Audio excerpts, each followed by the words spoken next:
Tracy rolled down her window and handed me her leg. There we go. And I says, well, what am I supposed to do now? She says, well, take the other one. And of course, all the magic started on Saturday when she started to instruct the participants in this regatta. So, I mean, she's just an amazing individual. Behind you. So what we're doing is we are going to film Unstoppable Tracy because she seems like an amazing person. She already is an HSA diver. We are going to be shooting her because she sails as well as downhill skis. So this woman seems utterly amazing. I had a fantastic school experience. Right. And everybody on our street ended up being from England, Ireland, Wales, or Scotland. I grew up with them all at a young age, like 3, 4, and so when we entered kindergarten, we all entered into the same elementary school. And then when we were leaving elementary school to go to middle school, there was at least a core base of, even though there was some new kids that were seeing me for the first time, it was kind of like, well, they think she's okay, she must be okay. Then swimming, I think they were trying to say that I couldn't take, in grade 3, everybody goes swimming, and saying that I couldn't participate. Whereas none of the other kids could swim, right? Yeah. So the first day you do a swim test to see where you're at. And I was the only kid that could swim 2 lengths of the pool. Right now I just want to be and as normal geared as possible. Just certify the way others are certifying. And what happens underwater is a lot of people want to tighten me up and snug up my shoulders for me, and it's really, and I'm trying to say no, and then they're like out of air, and no, and then I like just do it, and then I just let them shorten my shoulders, and I never asked for it. Yes.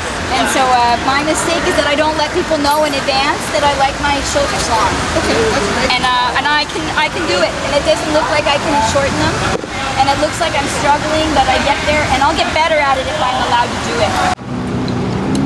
And I think all the participants that come down, they look at her and see what she's done. I think it's a great inspiration for the kids in the Essex County area to see what's accomplished, what they can do. The other good story is, oh my gosh. Well, and I don't even think I was present to being different, and I don't think the other kids were. Like, it was true inclusion, exactly. Yes. And so when it was playtime, and part of the getting ready was just like, okay, we sit Tracy down when we're playing on the floor, and the kids were part of sitting me down or standing me up. We can't, there's nobody, at that time there wasn't personal support workers in the classroom or education assistants in the classroom. So they were saying, she has to be able to go to the bathroom herself, she has to be able to tie her shoelaces herself, get herself ready for recess. So it was really important the very first day of kindergarten that I got out to recess. Mm-hmm. And I didn't get out to recess.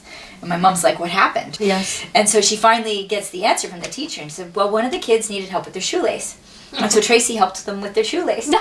Well, it turns out none of the kids could tie their shoelace. So by the time Tracy tied everybody's shoelaces, recess was over.